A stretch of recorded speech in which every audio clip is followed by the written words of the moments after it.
Hello, hello, hello, everyone. Welcome to another episode of Hayden's Happy Hour. I'm very honored to have a great guest with us here today. He's a working comedian, a stand-up based out of New York. He's the co-host of the Rough Drafts podcast with the Tate brothers. He's got numerous appearances on Doug Loves Movies, which is where I found him. He's got some dope stand-up records. His latest is Live at Creep Records with Trey Galyon. Welcome to the show. Thanks, man. Thanks for having me, Hayden.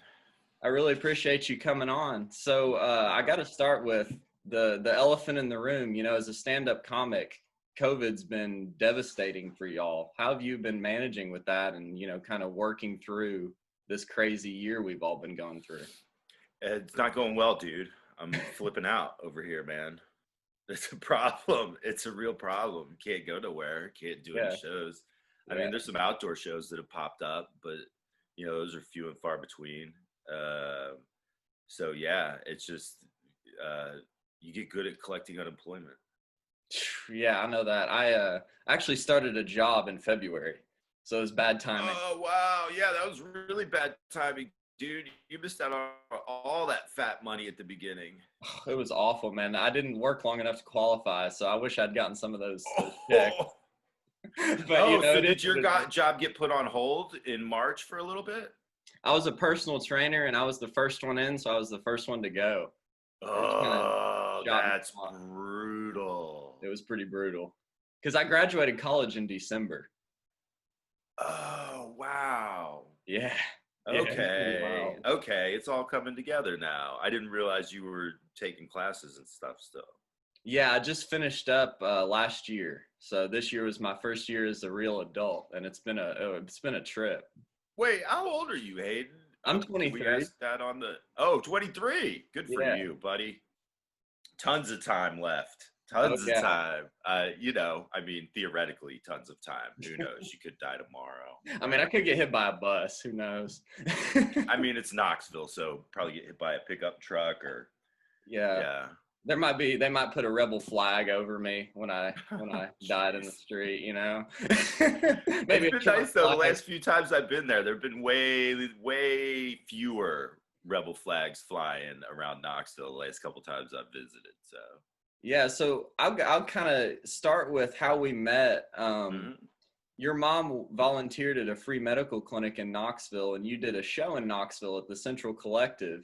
And you were just so like nice and welcoming to me when I was kind of like a fan, and you were just like, hey, you gave me a big hug and said, you want to go outside and grab a smoke. And then we talked, and now we're kind of buddies. It's really cool, man. I really appreciate you doing this. Yeah, man. Well, it was a trip. I mean, it was actually like, it was my mom and dad. They were like, hey, we were at this dinner. Oh, yeah. And wasn't it a Christmas dinner or something too? Yeah, for the free medical. And your dad called and put me on the phone. That's right. Yeah, because they said that we were just sitting there telling somebody next to us, giving them updates on the kids and everything. And we were like, our son Trey, and this kid across the table was like, are you talking about Trey Galyon? And that was it. And I was like, wow, that is trippy. So then, yeah, it was like, and then, yeah, you hit me up and was like, hey, we're coming to the show. I was like, yeah, man, come on. Yeah, it was really dope. And, I saw you on Doug Loves Movies for years before that. I guess, how long have you and Doug worked together in comedy? Like work together? I mean, maybe the last 6 years or so, but I've known him for a long time. Like, I met him in Austin, and I'm trying to think of what year it was. I don't know. I went to the South by Southwest premiere of Super High Me with him. So I don't remember what year that came out, but I've known him since at least then. But yeah, like, yeah, he used to come into Austin and do the club there.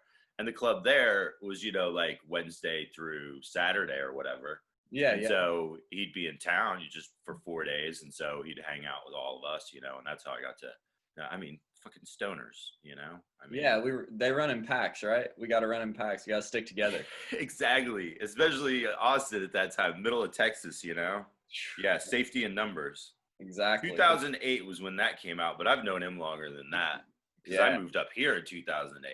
So Yeah, we've known Okay. each other for at least 15 years. That's awesome, man. Well, what made you decide, like, what was the first thing that made you think I want to be a comic? Like, I want to do this for a living. Oh, I mean, that was, it's one of those things where it was like I always wanted to be what when I was a kid, Mm-hmm. but like that was what I wanted to be, was a stand-up comic when I was a kid. But then, you go to school, then you go to Mm-hmm. college, and then you're supposed to get a job and get married. Like that's not the normal Mm-mm. um, thing to think. The world is pushing you in one direction, and you're like, yeah, that makes sense, do that. And then after getting fired a ton, from day jobs, it Yeah. was like, well, this clearly, like, I don't like this blows, and I'm getting Mhm. fired all the time. Yeah. And then I was finally at one point, like, I started pretty late. I started when I was like 27, 28. And was like, all right, well, I'm going to give this thing a try. And so I actually started writing stuff down in notebooks for 2 years before I even got on stage. Oh wow. So that's really interesting because that sounds really similar kind of to what happened to me because you were actually the inspiration for me to actually do an open mic night. So just so you know, you were the guy that gave me the courage That's to a get up on trip, stage. dude. Like seriously, you being like, do it. I was like, and you were like, you just do it. You got to do it. And that was really cool, man, that you were encouraging to me. Oh, it wasn't watching me and being like, oh, any schmuck could do this. No, no, not at all, man. Not at all. um, yeah, man. I mean, that's the thing. It's like you're gonna know if you have to do that. Does that make Mhm. sense? That was too vague, No, maybe. no, that makes perfect sense. Like if you feel it like in here that you got to get up there, you're going to get up there. Is that Right, what you're trying exactly. to There's say? nothing I could say to anybody that's going to change that. You know what I mean? I mean, I can encourage you to do it, and maybe, yeah, give you that, like, no, yeah, I will try this. But then once you get up there and start doing it, I mean, you're going to find out really quick, whether that's something that you got to keep doing or not. Because it ain't, yeah, it definitely is not for everybody. Thank goodness. I got one laugh and it was like I had just taken a huge hit of something, man. It was like a high. You get one laugh and it's like you can't get it. You want that feeling all the time. Yeah, it's gross. It's a really huge, awesome power trip. It really is. Or like for someone like me who's like a ginger and kind of nerdy, like girls don't really pay attention unless you can do something like Right. stand up. So it's like I've got to do something like, and I can't fucking play guitar, so I got to do something. I mean, who can? They say it's so easy, but whatever. They're just like, it's just three chords. I can't even figure out that, or how hard to press your finger and which No. ones to strum. Forget it, man. I'll just think of some funny stuff to say and talking to this microphone. Yeah, I think that's much easier to me than trying to like write songs or do something like that. Like I can understand the structure of a joke, a structure of like music. Hell no, I'm out. I can't do it. No, I enjoy listening to it. I got a lot of friends that play music and are, a couple are like studio musicians, Yeah. and I love hanging out with them and watching them play and stuff. But yeah, it's something that I've just I've tried to understand, and my brain won't do it. So I'm just like, when I go hang out with those guys, they're just like, just go sit on the drums and just bang out a steady beat, dum dum. We'll handle the rest. Yeah. So it's like I can keep a steady beat, and that's about it. Well, you're ahead of me on the drums, man. I tried to play the ukulele when I was in Hawaii, and I was just like, no, no, I can't even play the dummy guitar. It's like Guitar for Dummies. Couldn't even do that. Right, because it's smaller, it's got less strings, right? How many Yeah. strings does a ukulele have? I think it's 4, if I'm not Right, so two mistaken. less than a guitar, and Yeah. still can't do it. Yeah, it's a kid. It's like it's a kid's toy, and Yeah, I you can't can't even play play a kid's toy. that. Well, man, like, where was the first place you went on stage? Do you remember? Uh-huh. Yeah, it was Cap City, in Austin. Rest in peace, man. That was a casualty of COVID. That was a bummer, man. Yeah, because that's such a great club, man. And it was for a long time. It was the Laugh Stop before that, which was there were a couple of those in Texas. There was one in Houston and one in Austin, owned by the same guy, and then he sold it to another group of people. and they changed it to Cap City. It's actually the family that run, the son of the La Quinta, the guy that started La Quinta Hotels. Really? Yeah, him and his wife bought it, and they turned it into Cap City, and then they had a club in San Antonio and one in Tulsa too, and then Tulsa shut down, and then they sold. Yeah, this club in San Antonio is at the River Center Mall. I don't know if you've ever been, but it's like a couple of blocks from the Alamo, right downtown on the Riverwalk, and in the mall. So it's like the worst of the worst of the worst of the touristy places. So that's the play in that club was fun because it was all tourists during the week, and then when you hit the weekend, then all the locals would come out, you know. And San Antonio is heavily Hispanic populated.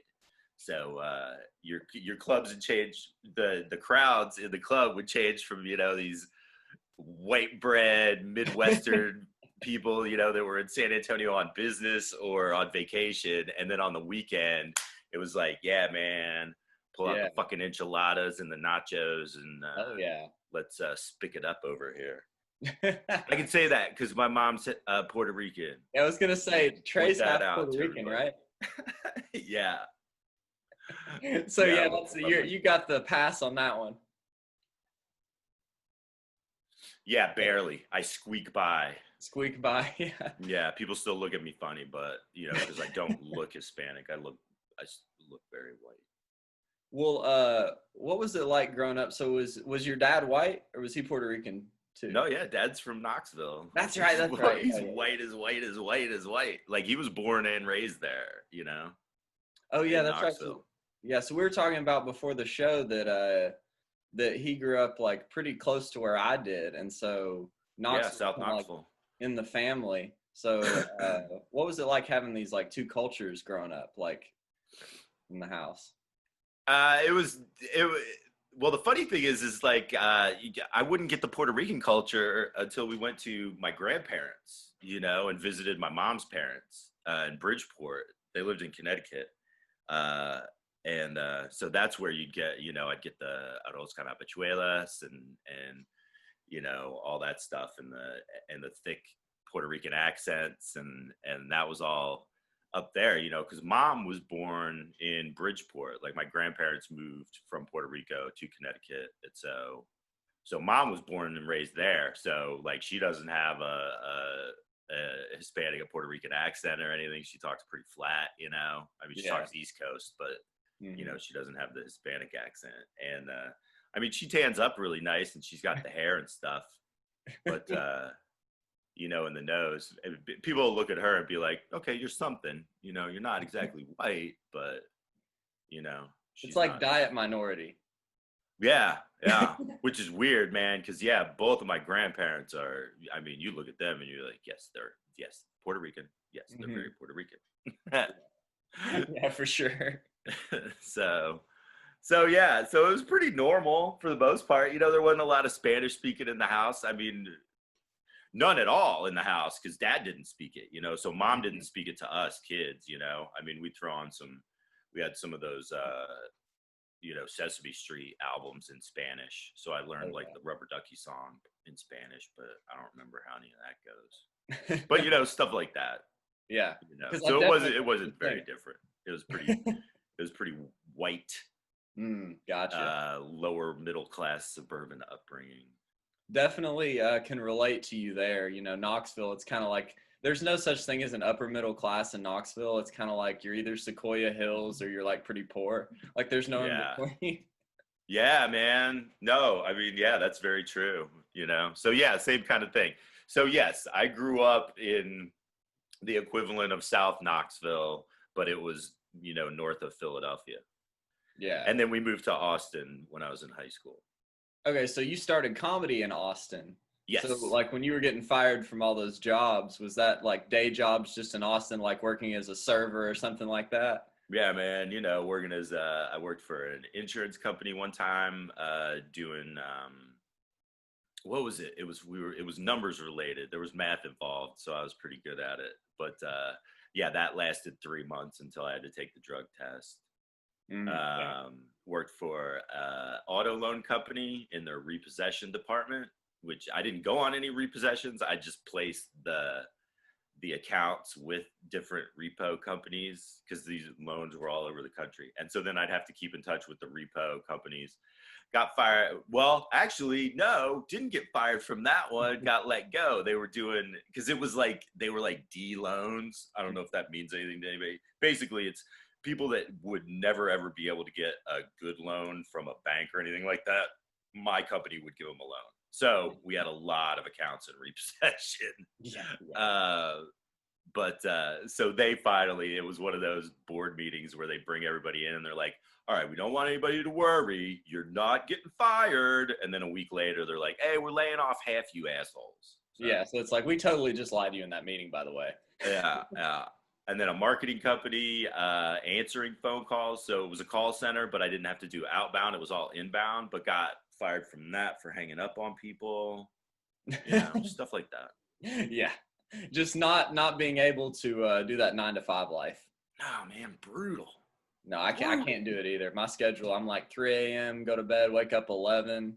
Like I was sleeping like a stand-up before I ever went on stage and like tried to do an open mic night. So I'm already adjusted. Once this COVID stuff clears up, I'm going to try and get back on stage. Yeah, man. Yeah, good. You should. Yeah. And hopefully, I mean, that's the problem is there's just nobody knows anything about this. So you can't plan ahead even. You can't be like, well, I'll just book some gigs for April and, hope for the best. You can't even do that anymore, No. Like when this started, it was like I had a whole run of shows in April in Colorado. And so this was in March, and we were like, well, maybe it'll only be a couple of weeks or whatever. And then boom, those got canceled, and then had some, set up on the East Coast here for July, and was like, okay, well, should be fine for that. And then boom, those got canceled. And then it was like, oh no, we're in this for the long haul. Yeah, we're gonna be locked down. Yeah. So that was the thing. It's like I got to go to Texas after Christmas, and so I'm starting to just like check out the scene there and be like, all right, who's running shows and where are they? Are they outside? Are they doable? Is it outside and are the seats far enough apart to where people feel safe going there? Because that's the other thing. Even if you have a show, I mean, and figure out a place to do it, you're still not going to pull as many people because there's going to be people that are just straight up don't want to go outside that are still afeared. Yeah, I mean, like I saw that everybody's kind of flocking to Austin. Like some of the bigger podcasters like Rogan and Segura are like, we're all moving to Austin. Is Segura moving there too now? I heard him and his wife, or they said on their Your Mom's House podcast that they're like, we're going to. So it's like one guy goes and like everybody's following. Oh man. I mean, and then one of my buddies that I started with there in Austin, Brendan Walsh, he was talking about it too. I don't know if I should have said that. You probably only have 5 listeners anyway, dude. No, there's like 5 to 10 people that'll hear this, so the comedy community will not be reeling from your Brendan Walsh announcement. Well, that's good. He'll be glad to know that. Yeah, you didn't just blow his spot up. Oh, that's funny. But yeah, he's been in LA forever and hooked up out there, and he's been out there as long as I've been in New York. But yeah, a couple of weeks ago, he was like, I mean, granted, he has a kid now, and then another one on the way, so he's in a different situation than I am. But he was like, what's the point of paying rent here when there's nothing going on, and we could live in Austin for way less. And it's like, yeah, man, I get it. Yeah, the funniest thing is last year I was thinking about moving there this year, and then that did not happen. My money but that's the thing is like it's a great time to move there because if it's like here, like you get such cheap rent here now because everybody's leaving, everybody's gone, every place is empty, so it is a renter's market right now. Any of the 10 people listening that are thinking about moving to a bigger city, do it now. Oh hell yeah. So if you were starting out right now looking at someone who's 23 like me, what would you say about getting into comedy? Like what would your advice be? Oh, I mean, I think what we said earlier, is like, yeah, write stuff down in a notebook, because yeah, man, getting up on stage let's not kid ourselves, it's intimidating, it's It's scary, scary. dude. So yeah, man, just write stuff down, and then uh, I would say, like, if you're really serious about it, yeah, find out where the open mics and even just the normal shows are around whatever town you live in, and just start going to them and hanging out. Yeah. Not necessarily going and signing up your first time at an open mic, but just go hang out and talk to people and meet people, and tell people that you're thinking about starting it, because you know somebody will be encouraging to you. I mean, I had you encourage me, so that was super cool. Yeah, which is totally abnormal because I'm normally an a-hole to new people. Maybe I've So, got good vibes. Maybe I sent out those good vibes and you're like, maybe he's not so bad. well, I mean, it helped, that you met my parents first. And so, That's true. You were probably like, okay, so he's not an asshole. My mom said he's not an asshole, so maybe I should be nice to this kid. yeah, man. No, that definitely had a lot to do with it. You Yeah. knew my mom, so it was like, all right, well, we'll be all right to this kid. I think networking is what you're kind of saying. Like networking is a huge deal in comedy because people got to like you. Yeah, that's another problem I have, is like I suck at the business side of things. That's why more people haven't heard of me, man. And why I haven't been on TV and stuff. I suck at the business side of things. I started comedy because I love doing comedy and having fun, and then you start it, and then you see all these other people that start it, but they have a business plan or something because their brain works that way. Yeah. Yeah, they start, with the networking and the all that. And yeah, that's the problem I have with networking, is like I'm not really good at kissing ass because I'm pretty transparent. If I don't like you, I'm not gonna be able to fake liking you. Yeah. Like you're not gonna, Which is yeah. good, I think, but it's kind of a curse in this business. Where it's a lot of like when you want to get into TV or something like that, it's a lot of like glad handing, like shaking hands, kissing ass, going to Yeah, meet. man, finding out who books Conan, and taking him out for drinks and stuff like that, and sending him Christmas gifts and parties, or her, or whoever it may be. Yeah. Yeah. I mean, even to the point of like just other comics that run comedy shows. You got to kiss their ass to get on their show. Yeah. And it's just like, I can't do that, man. I don't. That's not why I didn't start comedy, to kiss people's asses. Yeah, it's kind of like I always thought of it, at least my attitude towards comedy, and I think you might share this, is like we're the misfits and like the outcasts, and we're not supposed to be like the ass kissers and like the people who are worried about like making six figures a year. Like to me, like comedy is sort of like a rebellious kind of thing. Yeah, I mean, or it was,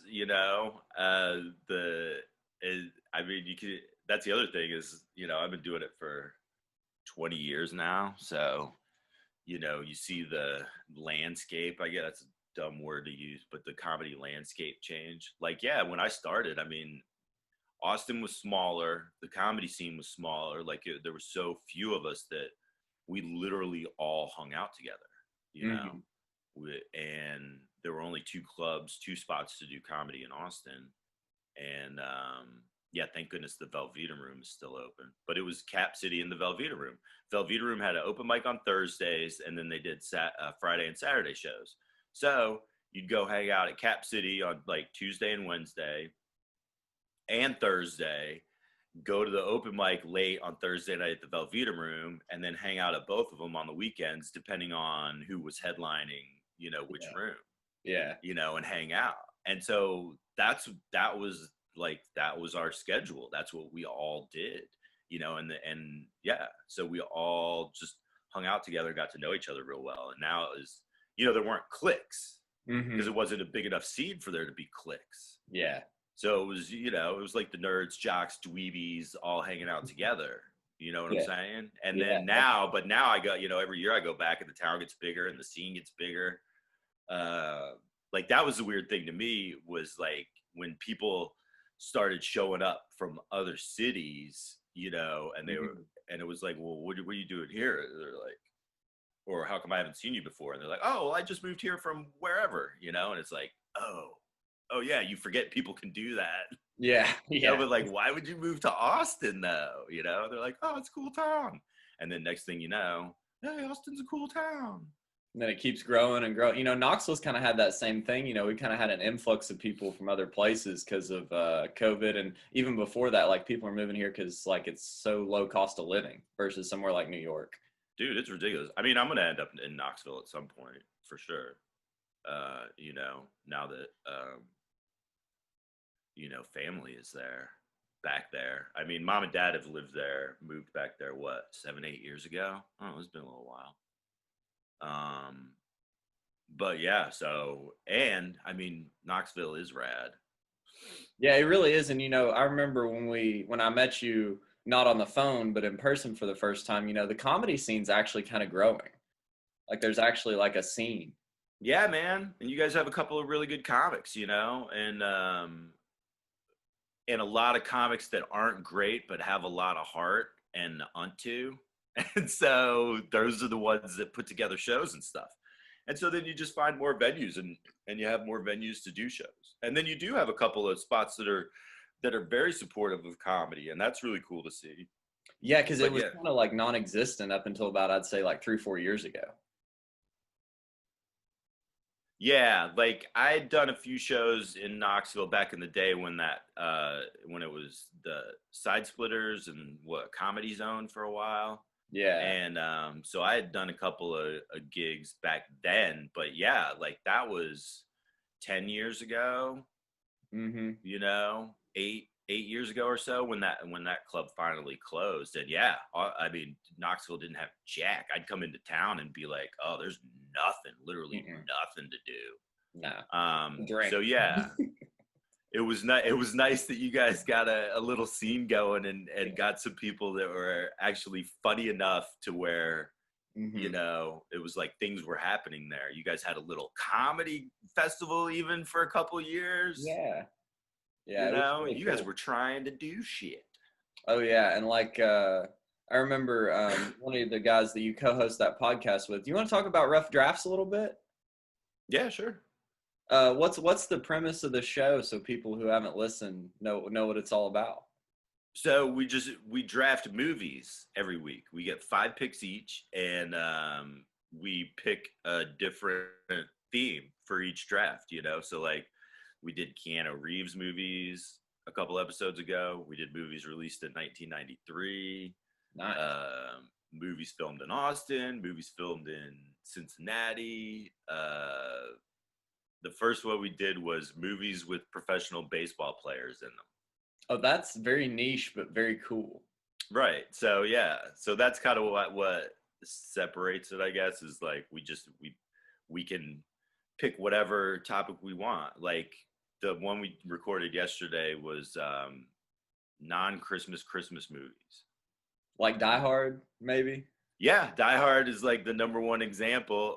Lethal Weapon even was brought up because it was like, oh yeah, Christmas is all over that first one. Like there are a bunch of scenes, you know? And so yeah, ones like that aren't Christmas movies, but Christmas plays some role in them, you know, even if it's just like a small, like Jeff drafted French Connection, which was great. And I was like, wait a minute, what? And he was like, yeah, at the beginning, Popeye Doyle's dressed up as Santa Claus, you know, chasing after that dude. And it's like, oh, that's right. You know, Jeff Tate, he's also a guest on Doug Love's Movies. His knowledge of movies just astounds me. It's out of this world. That's how it's his brain. That's how his brain works. Like even before like the Doug Love's Movies stuff, he's always a stats guy. So like when you talked baseball to him, you know, and you start talking about players and then he'd start bringing up stats, you know, one of those guys. And that's not like my brain doesn't work that way. That's why I suck at Doug Love's Movies. I'm a wins or losses guy. Like I'll know a couple guys on the team. Yeah. But I'm wins and losses. That's all I care about. I don't care about how many home runs home dude hit or, you know, what his batting average is or how many people he struck out. Did we win or did we lose? But then, that's how I am. I'm not a big like, oh, he bats 305 or he does this or that or the other. Yeah, man. Forget it. Who won? That's all I need to know. Yeah, exactly. So is your team Philadelphia since you grew up there? Yeah, man. All the Philly teams are my teams. Yeah. Yes. And then college is, that's, it's complicated. Well, I saw on your Instagram you did a little Rocky Top challenge on your Instagram. Oh yeah, yeah. When Dad died, instead of thoughts and prayers, I told people to send a video of them listening to Rocky Top, That's cool. which is hilarious. I mean, it was one of Dad's favorite songs, but Dad was not a music guy at all. He hated it. Like, yeah, I hate is a strong word, but he didn't like loud stuff, and he just wasn't like if we were in the car, the radio was off or it was on some kind of talk radio. Oh, so he would have probably been a huge podcast guy if he'd been born a little later. If he was Oh super yeah, into totally, radio. totally. But yeah, music, no. Loud. He didn't even like you yelling. You know, if you were yelling, he'd be like, "Hey, shh." Yeah. Well, that must have been really rough losing your dad, man. I'm so sorry to hear that. Yeah, it was, it's always when you're not expecting it, it's never easy. Yeah. So that was one of those where it was just like, wait, what just happened? Mm-hmm. And then yeah, he's there 1 minute and then gone the next, and you're just like trying to, your brain is trying to catch up. Yeah. A lot. So Yeah. but yeah, thanks, man. Yeah. I can't imagine how hard that was, but it sounds like, you're one of the nicest guys I've ever met for someone that was a stranger. And I just remember, your dad being that way towards me. So, I just, your family just has been so nice to me. So I just, really appreciate y'all. Well, Dad was like that. He'd talk to anybody, and I've definitely inherited some of that. As much as I say that I'm antisocial, that's one thing I get grief about a lot from my friends. Is like, they're just like, man, you will just talk to anybody, dude. It drives Doug Benson crazy when we're on the road because we'll be at bars and stuff, and I'll just, I'll talk to whoever, man. I don't care. I remember it was funny. Do you remember when I saw you in Nashville when you did DLM? Yes, yeah. So that For was the really festival, right? Yeah, so I remember you took me up to Doug and like introduced me, and I think his girlfriend was there, and he was kind of like hanging out with his girlfriend because they had finished up selling merch, and I just remember he was kind of like, like, hey man, handshake, but he was like, let's get away, and I just remember you and I were talking, and Doug was like, come on man, let's get out of here. Yeah, man. It was pretty funny. That's pretty par for the course, dude. I mean, I will stand there and talk to people all day, and he's more like, hey man, let's get to the back or get to the alley and let them find us out there smoking weed, And it's like, oh yeah, fair enough. All right. That's pretty great. Would you say you're kind of like not introverted, but maybe like only social in social situations? Like you don't mind hanging out at home and watching TV and smoking a little weed? Yeah, I'd say that's very true. Like I'm right. Like I mean, I guess just independent, like never had a long relationship girlfriend wise, and because I'm just comfortable by myself. But yeah, you're right. Like no problem sitting at home by myself, but then also when I go out, I would be pretty social. Yeah, way to go, Hayden. You nailed it. Yeah, that's like, I think that's maybe why we get along pretty well just from meeting a couple of times is because we kind of have that same, I'm exactly the same way, man. Like I can sit at home all day, I'll be fine. But like if somebody invites me out, I'm ready to go out, like I'm ready to have a good time too. Yeah, man, proper. Let's do this. Yeah, let's do it. Like I don't do anything unless I'm in. I'm like in, like let's do it. Yeah, man. None of this, I think like if you want to be a stand-up or you want to be funny even, like just with your group of friends, you have to be kind of fearless, maybe. Yeah, I mean, definitely. Like we were talking about before, it's like, that there's a reason why public speaking is the number one phobia that people have, like above death even. Which is trippy to me because That's crazy. Are you serious? Yeah, thinking about death will give me a panic attack, Yeah, no thanks. But yeah, no, I think that's part of it too, is like you were saying, it's that rush, it's that adrenaline. That's our thing. That's our jumping off a cliff, or whatever. That's our skydiving. It's like, yeah, is stepping on stage, because I mean, look, man, when I first started, I had nervous twitches that would happen. I had my right arm would go numb from the shoulder down. Oh, really? Yeah, yeah. And then I had another one where just my left ass cheek would twitch. Yeah. Why the left ass cheek? No idea, dude. What? No idea. And I'd stand there in the green room and like look in the mirror and be like, can you tell that my ass is twitching? Maybe it's because you're half Puerto Rican. Only that side knows how to twerk. Maybe. Except my ass is white bread, dude. It is flat. Mom kept all the ass in the family. You didn't get any. You got a white boy ass? Yes, dude. Yes. You didn't get any of that Puerto Rican, huh? No, I mean, it'll keep my pants up, but barely. That's hilarious, man. You know, that's like, you know, talking about nervous twitches. I do that with my feet. Like one of my feet, when I get nervous, will just start shaking uncontrollably. And the first time I got on stage, it was kind of like, I don't know if you've ever done Molly, but like when you just start and it just kind of hits you and you just kind of don't feel like anything around you is actually happening. Like when you're about to start talking, it's like you forget how to talk. You don't even know what's going on. But then you snap out of it real quick. You start talking and you're like, oh yeah. Well, have you developed any twitches, like anything you didn't have before you started doing comedy that you were like, oh shit, that's a thing? Like my ass cheek thing and the arm thing, I never had those before, like taking a test or something growing up. Like those were specifically stand-up comedy related twitches. I think this is a comfort thing, but I'll like twist like this, like I'll twist the hoodie. Yeah, that's the thing. I'll pull one ear. Yeah, dude. I did this for a while on stage, you know? I'd catch myself doing this and be like, why are you rubbing your head so much, dum-dum? Yeah. It's like, it's a comfort thing. It's like, you're like, I'm still here. I'm not flying off. Yeah, you're right. So yeah, it's fun though, man. It really is. Like I said, I got to get girls to notice me some way, and it's definitely not from being, you know, I ain't no Brad Pitt or anything like that, so nobody's going to be looking when I walk by, so I better do something to impress them. Just be careful of them comedy groupies, dude. Are they like lot lizards for truckers? You got to be careful. I mean, yeah, but for different reasons, you know? I mean, yeah, man. I mean, girls that like stand-up comedy usually are a little off. Yeah. Plus, man, I like a total mess. I ain't gonna lie. Who am I kidding? I'm attracted to the messes, you know? Game recognizes game, I guess.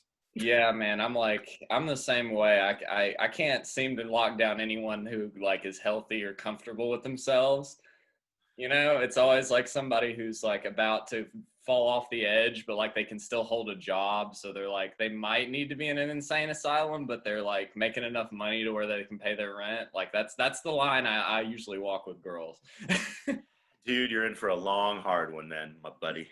Well, I've stayed single for 2 years, so I learned my lesson. I think my parents, like I was thinking about this recently, and I think my parents have met two of the girls that I've dated ever. You know, my sister, I asked her during a show actually once because I was like, and she was like, no, I met one, and I was like, really, who? And she was like, I don't know, some tall blonde girl, and I was like, yeah, that makes sense. That's pretty par for the whatever. But it didn't narrow it down enough for me to be able to know which one was. Well, I feel like dating in New York is totally different than dating in Knoxville. Yeah, I don't know, man. Last time I was in Knoxville, you know, I was there for a month and a half, and I was like, I might, you know, let's see what the local, maybe give it a whirl. But then again, it was, you know, in the middle of a pandemic, and my dad had just died, so wasn't exactly the best time to hit up Tinder. Yeah, Tinder in Knoxville is pretty wild. You know, it always cracks me up. I always swipe right on those like couples looking for a third, just to see if anyone will match with me. Because I'm like, I just want to see what these people are about. Like, I just want to talk to them. Yeah, man. Come up with a good story. Dude, good material. Like, I might even show up at their house just to get material. Yeah, man. See what happens, you know? I mean, not necessarily go through with the deal. No. Because the comfort level would definitely have to be very high for that to actually happen. Oh, But hey man, I'll show up over your house and have a cup of coffee and see what's going on. Yeah, see how you guys live. so you told me you said something about surfing. Like if I wanted to get material, like surfing was the way to go. So can you like talk a little bit more about what you meant by that? I must have been joking around with you. When did I say that? You were like surfing couches. Maybe you're just fucking around with me when we were standing outside talking. I may have been totally fucking around with you because I don't even remember saying that to you. You're probably like, schmuck over here. Yeah, I'm gonna tell you to not get an apartment. Just go sleep on couches, you stupid motherfucker. No, yeah, I was totally kidding with you because, dude, definitely don't do that. Definitely don't just go surf on couches, dude. That sounds horrible. Like because that's something I still have to do from time to time on the road. Mm-hmm. Is there's still not a lot of comics out there that have proper guest rooms, man. Oh yeah. That's funny. You're fucking with me. That's hilarious. Yeah, that had to be me fucking with you, dude. Yeah. I mean, hey, man, don't be afraid to surf on a couch, but try not to make a habit of it, Get to the point where you don't have to surf very much. But you're always going to have to, man. Love of the game. That's all this is about. I never ask. Again, I suck at the business side. Like, I never ask how much I'm going to make off a gig. You just assume that it's going to be enough to live off of, but you do it because you love it, not because you're worried about. How much am I making is never the first question I ask. Say that again. Oh, I just said like exactly what you were going to say. Like, I think that the reason I wanted to do it at all, or even like try to do it, is because I don't like, if I'm doing comedy, I don't give a shit how much money I have. Like, I could have $20 in my checking account and I'd be the happiest guy in the world doing that, rather than, like you said, being at a job where you're like selling insurance. Right. Like, I think I'd rather jump out the window. Well, and look, the reality is we all want to make money doing this, but I don't think there's a single one of my friends, at least, that started doing comedy, like I said, that had a business plan that was like, oh, I'm going to start doing comedy because you can make this much, because I could be in this tax bracket. Like the salary of a stand-up comedian didn't come into play when we decided to do comedy. I think that makes more sense. Yeah, that sounds exactly like what we're getting at. Comics always talk about like road horror stories. I've got to ask you, do you have any horror stories from the road that you think are funny, or like that you put in your act over the years? Oh man, I'm trying to think. I mean,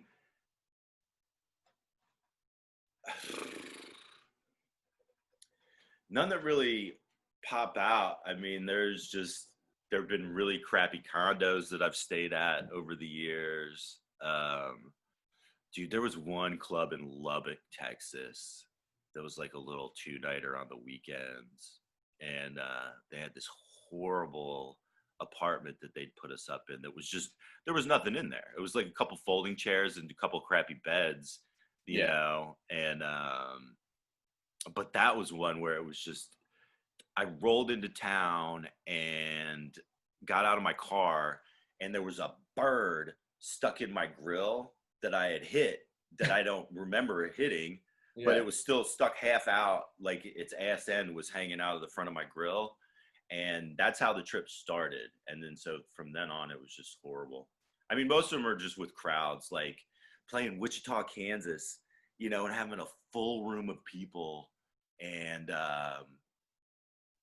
just like nobody laughing, like 2 people laughing. Just like bombing. Oh, yeah. Eating a dick and just like, well, my comedy is clearly not for Wichita. Yeah, it's like, fuck, dude. Yeah, I remember when I got up on stage the first time, and I've only done it 2 or 3 times, and I didn't tell anybody. This is the first time I've told anybody I've gotten on stage, by the way. Oh, really? Yeah, I didn't tell any of my friends. I didn't tell my family. I didn't tell anybody about it because I didn't want anybody to know. Because I didn't want anybody to like show up, because I have some asshole friends who would have like showed up and heckled me for sure. Oh yeah, dude. They would have been like, "You suck, get off," So that's funny. But yeah, I can't imagine like what bombing feels in like a club, because in an open mic night there's like 20 people that aren't paying attention anyway. Yeah. But, like, being in a club, I'm sure it's like a different level. Oh yeah, totally. And that was the thing too, is like the first couple times I did it, I took a workshop also. And so the first couple shows I actually did were workshop shows. So it was like the other people in the workshop would invite people. And so I had like half of the office that I was working at the time that showed up for Oh mine. man. And so I didn't bomb. It was just, but it was all, sympathy, friendship, laughs too. And so that was the thing, is like when I did a proper open mic for the first time and really ate a dick, it was just like, ooh, Oh, that's how that wow, feels. yeah, that is harsh.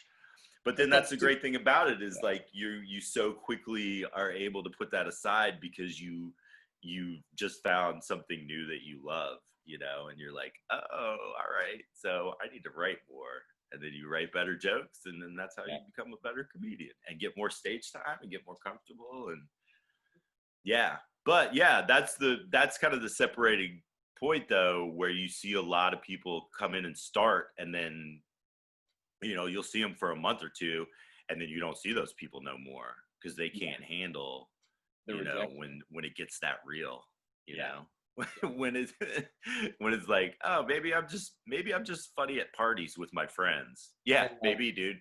yeah, maybe you're not professionally funny. Yeah. I remember the one joke that I was proud of that I got a big laugh on, that was like the thing that was like, oh, I'm going to actually do this when COVID is over, is there was this girl that I was like, the word simping? Like I was super simping over this girl. And I work at a bakery. So I brought her cookies one time. And like I had this joke about like no girl wants to fuck a 6 foot tall ginger Keebler elf. And that got like a huge laugh. So that That's was a good like the line. one joke that was like, okay, maybe I can like do this and like I can write a joke. You know what I mean? Yeah. Like a particular joke that you had like when you first started that was like, oh, maybe I'm actually good at this. Like maybe there's something here. Yeah. It was, I had a whole thing about my family. Um, that my mom's Puerto Rican and my dad's a hillbilly. That makes me a portabilly, Oh, that's uh, good. which sounds like something you take a shit in at the state fair. Oh, that's good. Yeah. Yeah. I'd say according to the comedy handbook, that makes me a portabilly, which Uh-huh. sounds like something you take a shit in at the state fair. That's good, man. I like that. Yeah. Uh, and then what was it was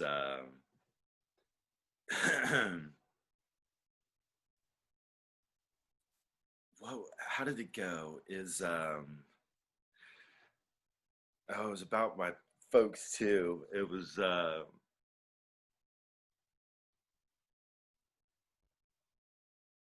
my grandparents are,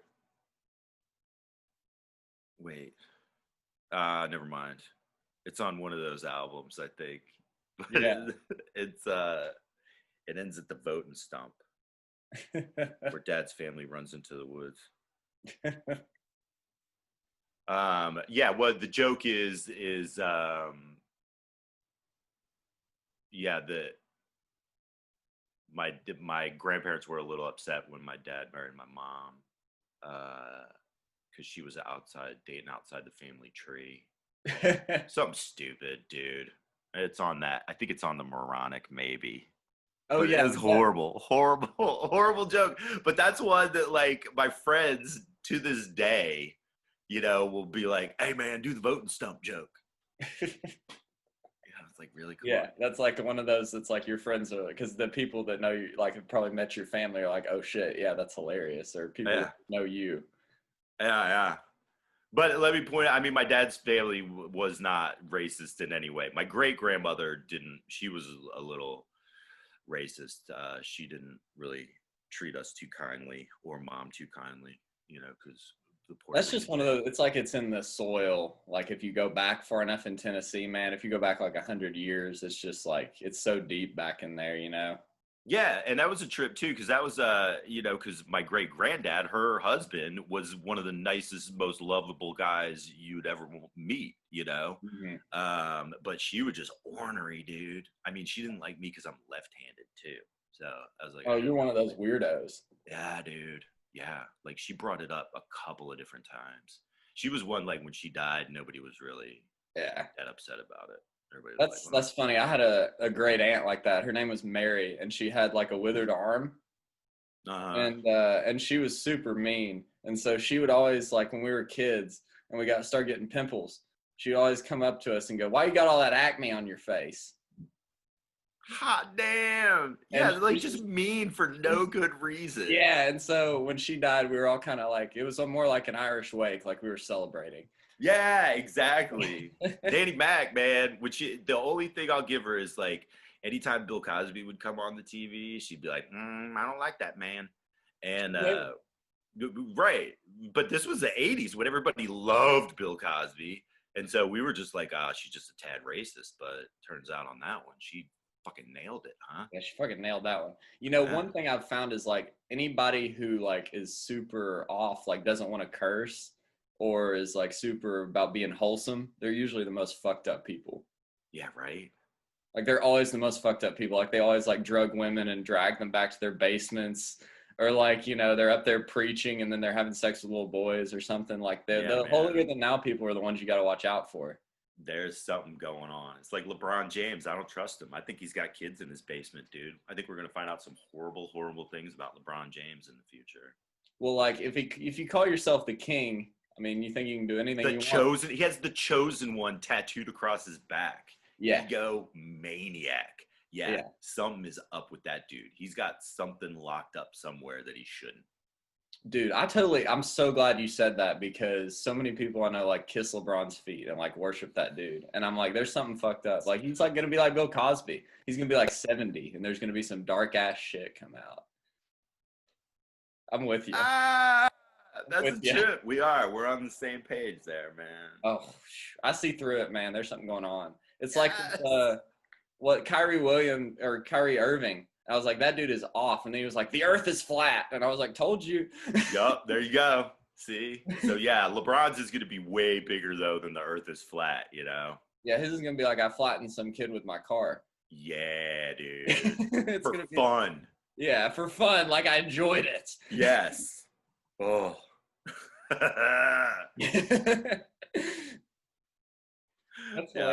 Again, I'm glad somebody's along that is on that wavelength with me for LeBron. Because yeah, you're right. Everybody loves him. Like I'll bring that up to other people, and they just look at me like, yeah, like I said something sacrilegious or something. Like, why do you gotta? The man has his own app, just so you could follow his daily life. Yeah, like that's it. It's like with the Kardashians, man. I swear, I think the Kardashians are freaking. I think this is a joke another comic said. I can't remember who said it, but like the Kardashians are freaking demons, dude. You notice any guy that goes into that family either comes out a woman or fucked up. Like there's no different. Like everybody that goes into that family, there's something going on with them. Yeah, man. I don't get that one. Like even people that watch it now for the novelty of it, that's like it's beyond that at this point. Like now you're just supporting horrible, evil stuff, and then people that are watching it because they actually like it, you live in a different world too. You don't, the people that are really into that show, like seriously as a show, they don't want to be who they are. They want to be somebody else. They hate themselves. Yes, man. Yeah. They hate their miserable lives and their miserable jobs, and they look at that TV and they go, that's what I want to be, which is even scarier. Like that's what you would rather be than, Yeah, it's pretty shallow. Yeah, dude. Yeah. Are you a conspiracy theorist at all? Have you kept up with this alien stuff? Did you see the thing about the alien chief or the Israeli chief of the space program in Israel said that Trump knows about aliens and he has an agreement with them and he's like a respected military leader? No, I'm listening. Okay, so yesterday on NBC News' website, the former head of the Israeli space program said that aliens are among us. Do I gotta look this up now? Yeah, you gotta look it up, man. It's trippy. So apparently the U.S. government is aware of aliens, and they're not going to visit us and make their presence known until we're prepared. And Trump knows about it, apparently. This is what this space guy said. Oh, man. And this is like NBC News. This isn't, InfoWars or something. No, right. I wonder, though, if this is one of those stories that, like, after a couple of days, you're not going to be able to find it on NBC News. Oh, I think that might be Said right. eyebrow shooting. How would say the Earthlings have been in contact with extraterrestrials? Oh, from a galactic federation, even. Dude, So yeah. yeah, he's envisioning a whole Starship Troopers kind of situation where other planets have created a federation already. So this is some Star Wars shit, dude. Is Well, the what Empire coming? yeah, you want to hear my conspiracy theory? Uh huh. So you know how everybody says that Hollywood is full of lizard people? Yeah, dude. So my theory on that is like I think that somebody like Spielberg who's so big, he might be in contact with the government and they might say, "Well, why don't you put this element in your movie and we'll pay you this money?" And so it's sort of like they're getting us used to the idea through the movies he makes or George Lucas. No, right. Yeah, it's like slowly brainwashing. I mean, that's the you don't that's the problem, man. You don't know what's real and what's not, dude. This country, the entire world has been messing around with propaganda and public relations and ways to control people that I mean, they got everybody's head spinning, dude. Yeah, You MK know? Ultra, all those CIA brainwashing programs. Yeah, those are all real things. They actually happen. Like, Yeah, that's not a conspiracy. That's just no, real.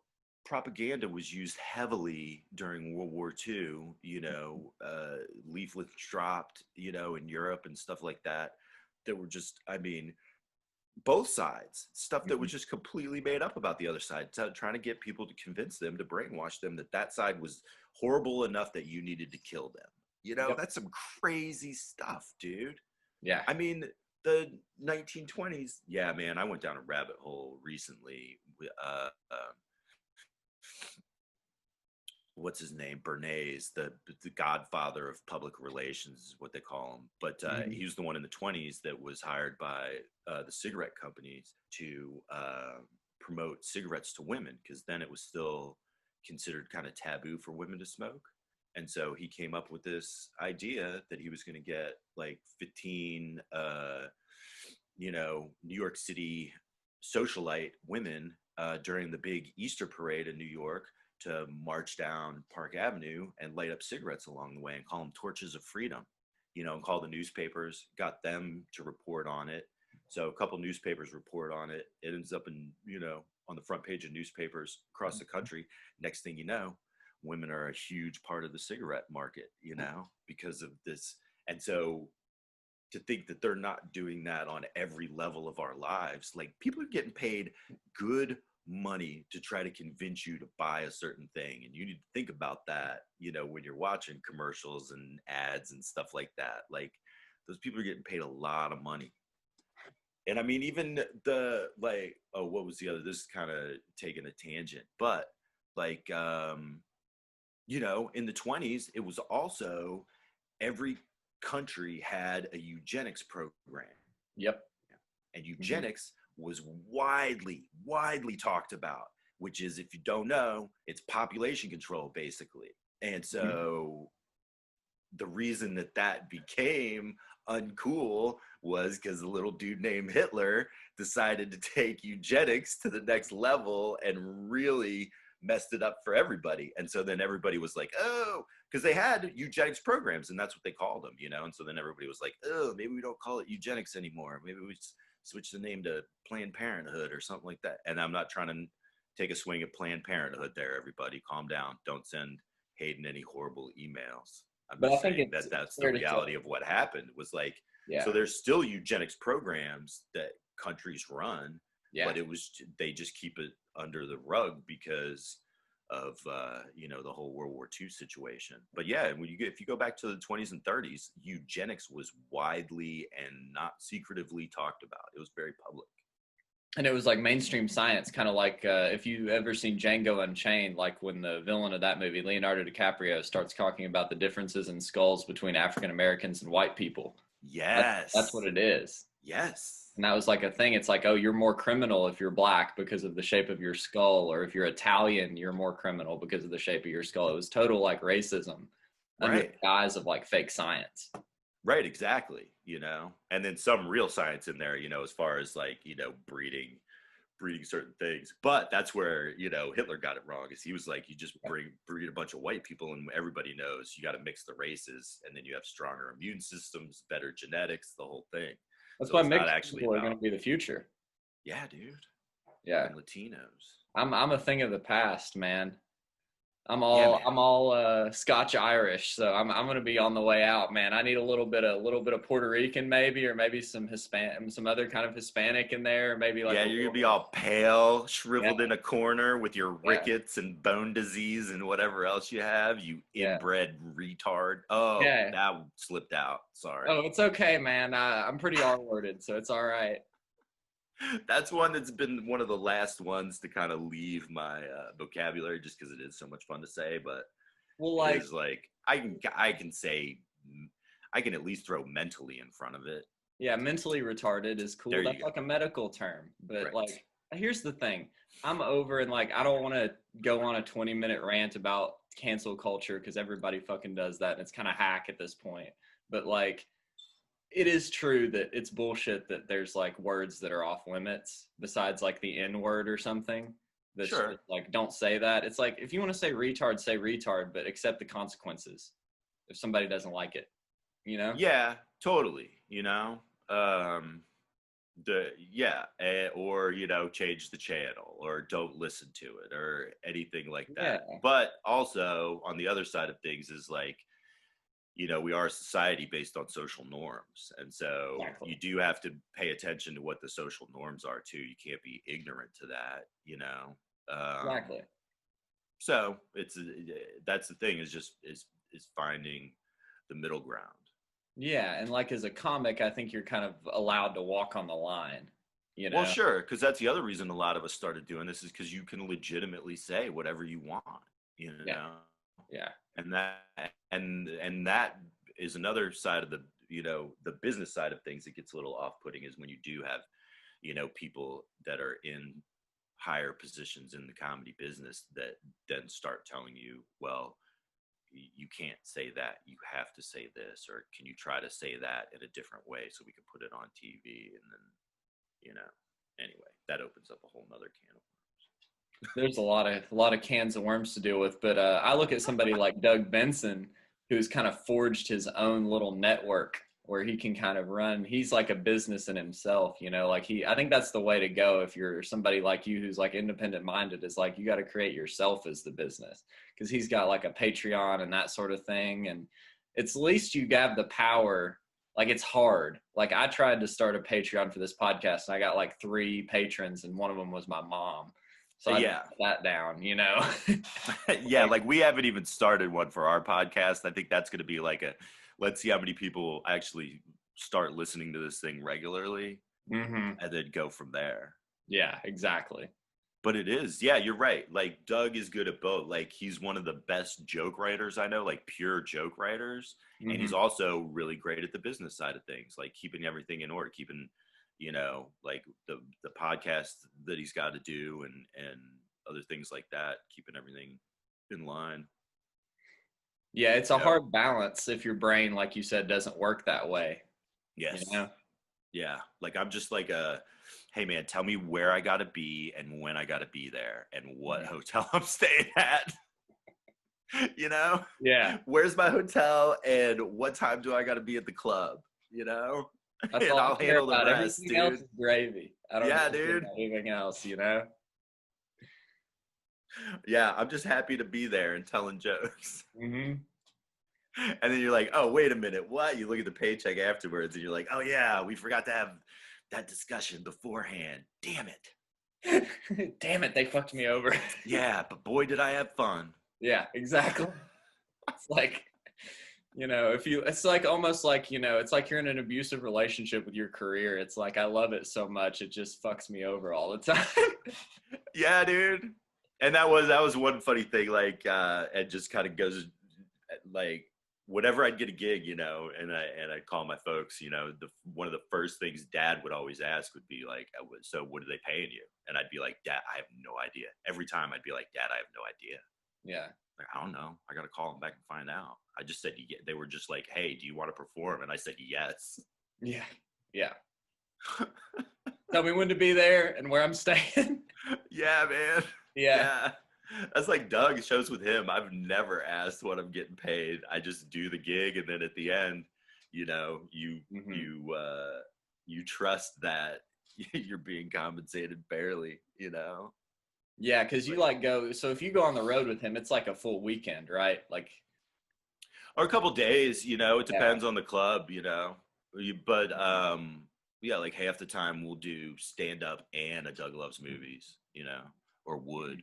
And then there are some spots where we just do a Doug Loves Movies, and like that was his thing for you know, a couple of years was I mean, if anybody's been following him or me for the last few years, like during the summer, we'd he'd hit me up and be like, "Hey man, you know, look at the Dirty Heads tour dates, you know, because he's Oh buddies with shit, the yeah. Dirty Heads," and he'd be like, "You know, which cities do you want to do?" I'd be like, "All right, well, let's do this one and this one," you Yeah. know. So we'd book shows around Dirty Heads dates, Oh, you that's know, just so awesome. we could go hang out with those guys. And Red Gold Green was opening for them at the time, and those guys were super cool too to hang out with. So you know That's that awesome. so it was, yeah, some of that for a little while too, you know. Yeah. Or you know, just doing shows in a certain town, you know, because they have an Alamo Draft House or something like that, you know. Good fun. Mm-hmm. Never Knoxville though. Yeah. Yeah, I know. I wish more people. It's like they go Nashville and then they go Asheville. They skip right over us. Well, I mean, and I brought it up to Doug a few times, but it's just the part of the problem with Knoxville is finding a spot where it would be worth his while to come in, Have you ever you thought know. about reaching out to the Bijou? I think he could get people in the Bijou. How big is the Bijou though? I think the 300? Bijou's like how much? I think it's like maybe 200 to 250. The Bijou? I may be completely wrong. It may be closer to 200. But the Bijou Theater is a really good spot for comedy. Like I went to see oh, who was it that came through there? Aziz Ansari came through there when he was working on his hour. Uh-huh. Like a couple of bigger guys have come through there that are like at Doug's level have come through there. So I think he might be able to make it worth his while. It seems like, I mean, because the last couple times, you know, we've done shows at Central Collective. I mean, just me and Tate or like me and Drew, you know, have Uh-huh. drawn 50, 60 people. Yeah. Yeah, the Bijou's got like at least 200. So it'd be like the size of a decent sized club, but it's a theater. So you actually have a nicer setup than most clubs. Like it's a really cool setup for it. He could do it for the podcast or for like just a live show if y'all want to do a stand up show with you, like, opening or somebody else, maybe a local guy hosting or something. It's a good spot for comedy in like a really small theater. Dude, capacity 757. I wonder what that seating is though. Like that could just be a high number where they count everything.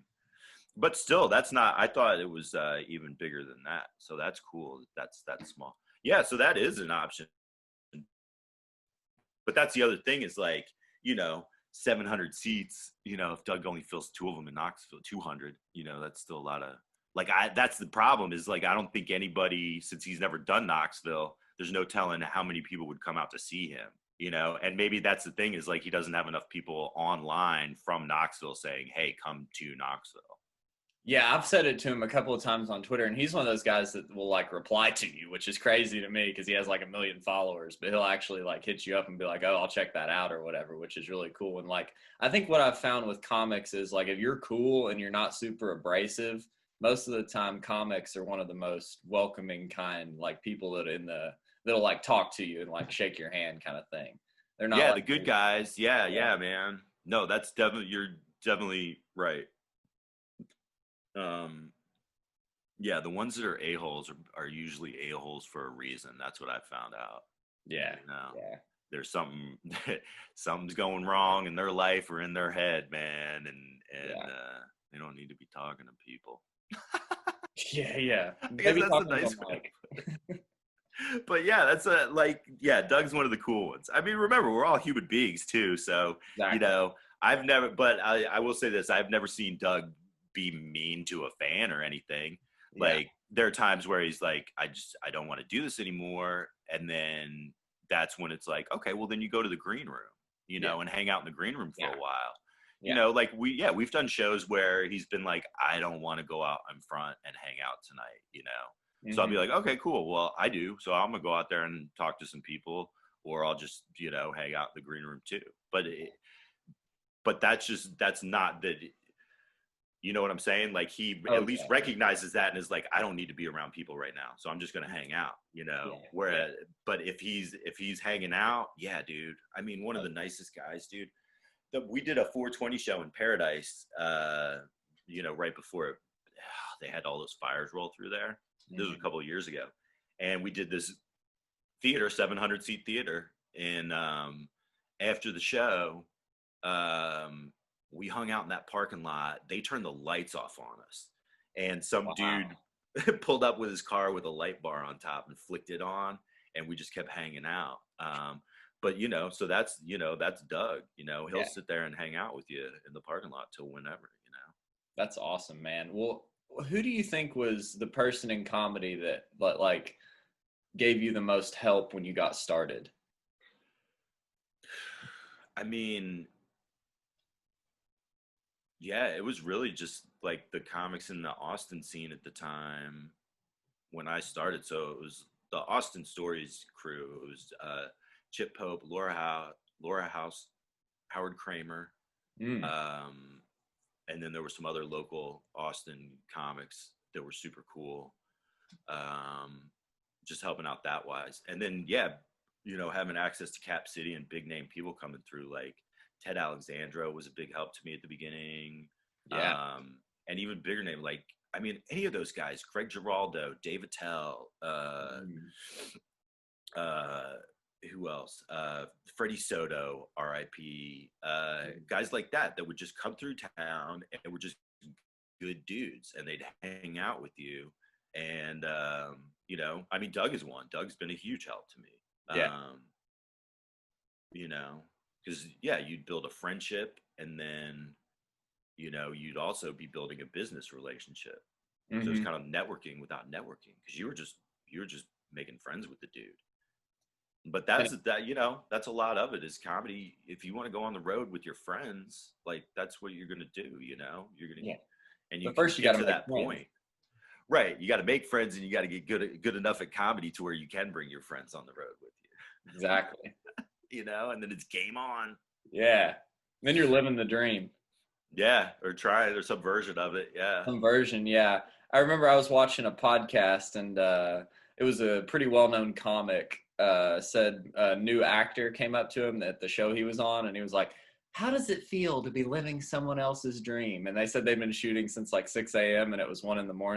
And here comes this like, brand new person coming up and being like, aren't you just so grateful to be here? And it's like, I don't think people realize how much work it is to be a comic or to be an actor. Like, you got to earn your spot. Yeah, you really do. I mean, but I understand them doing that, because it's the same when we have people that come into the stand-up world, that you do like, oh, this person's just a sketch person, or this person's just an actor that wants to be able to write stand-up on their, on the back of their headshot or whatever. On their business profile, they want to be able to add one more thing, so they're not really a stand-up, they're just like be a tourist. So I could see actors being the same way when a comic rolls into, like a TV set, or something like that. But it's just like, man, look, I'm just here to have fun, Yeah, exactly. And like, you're here to tell jokes. Yeah, man. If some acting stuff comes along, cool, man. But I ain't trying to be Tom Cruise or I'm not trying to win an Academy Award or anything like that.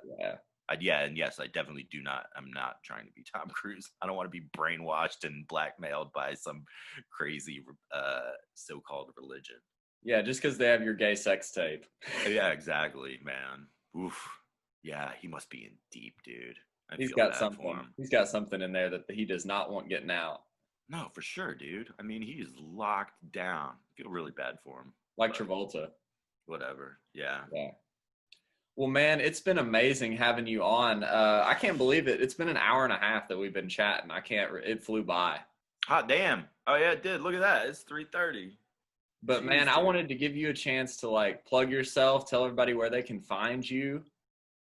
At Trey Galyon, TreyGalyon. Galyon on Twitter, Instagram. I'm not on Facebook no more because whatever, man. Yeah. I mean, plus Facebook owns Instagram now, so Yep. they're all under that umbrella anyway. But yeah, I mean, yeah, so that stuff, and then my albums are on Spotify and iTunes and Amazon and all that stuff. And I mean, I'm saying listen to the albums, but also understand that I'm not happy with those albums. Really? No, it's that classic where it's like you like some of the jokes when you're doing it, and then it comes out and you're like, I don't particularly care for this stuff. But hey, there are some good jokes on there. Listen to them, and I'm sure you'll find something you like. And I'm getting better. There you go. As long as I'm getting better, I'm gonna keep doing this. So. Yeah. And so don't forget to check out Rough Drafts, where you're the co-host. Oh yeah, Rough Drafts podcast with the Tate brothers, with Jeff and Troy Tate, where we draft movies. Listen to that, Rough Drafts. And then, yeah, man, if you Knoxville, because all the people that listen to this live in Knoxville, right? Yeah, Knoxville, there's a lot of people. There's a few spread out over there, but like my highest episode has 300 views. So at most. Oh, nice. 300's good, dude. Really? Oh, that's great. 300 people. Yeah, I mean, it's not too shabby sometimes, but maybe it'll, with you coming on, you've got a few thousand followers, so maybe we'll get a little boost on this one. No, I mean, I haven't asked Jeff, but I mean, just off and our stuff is on a couple of different platforms, but I mean, I think like off of the SoundCloud, like we've only been getting like 200-300 listeners an episode off of those. So yeah, man, that's solid. And yeah, we're gonna come back this summer, man. Me and Tate are gonna come back to Knoxville this summer and do something when it's a little warmer. We'll definitely have to meet up then, and maybe I can buy you and Tate some beers or something. Yeah, man, we ain't gonna turn that down. I mean, well, Tate he did drink a couple of beers this time because he's not smoking pot right now because pot gives him symptoms related to COVID, and so he freaks himself out and thinks that he's caught COVID, so he stopped smoking pot for now, which is so hilarious to me. Like, that's the reason you stopped smoking pot, is because it made you so paranoid that you thought you had COVID. And he's like, yeah, man. Yeah. And Tate's like a weed head, isn't he? Yeah, totally. Yeah, like we smoked the same amount of weed, which is a lot. And so for him to just not, like, he had, when he rolled into Knoxville, he had a package of the CBD cigarettes, and that's all he was smoking. Wow, that's pretty wild. Yeah, dude. I would not see Tate stopping smoking, because like everything, it's like him and Doug and you getting on live streams during COVID, or doing shows, and you've always got a joint or a blunt or something. I smoked 2 joints at that central filling station during the span of the show, the time that the show was running. That was just the time that the show was running. Yeah, I smoked 2 joints, out back of the beer shed. Yeah, I mean, that's not counting the weed I smoked before and the weed I smoked after. And then Tate, nothing. Had a couple beers, because that's the other thing, is like he stopped drinking. He hasn't drank in 5 years, I think. Yeah. Like booze. But he was like, I'm going to have a couple beers because I'm not smoking weed. I was like, yeah, dude. All right. Well, man, it's been an honor to have you on. Thanks so much. If you want to hear more episodes of Hayden's Happy Hour, we got a YouTube channel, youtube.com/Hayden's Happy Hour. We're on SoundCloud at soundcloud.com/Hayden's Happy Hour. If you find us on iTunes, please subscribe and comment. It helps boost the show. I want to give a thanks again to Trey Galyon for a super funny, super awesome episode, and we'll see. I love it. You say it like Doug says it. Really? Yeah, Galyon. It's not that fancy. It's just Galyon. Galyon. Okay, yeah. Galyon. Yeah. Yeah. But Doug likes to fancy it up, so he always. That's why. Yeah. On the episodes of Doug Loves Movies, he'll be like Trey Galyon. Galyon. Sounds like you should be smoking a cigarette out of one of those like Audrey Hepburn holders. No, way fancier than I am. Come out with some tight floods and some fancy buckle shoes and stuff. Yeah, with the cigarette. Well, we'll catch you guys on the next fine episode. Yeah. Peace. Bye.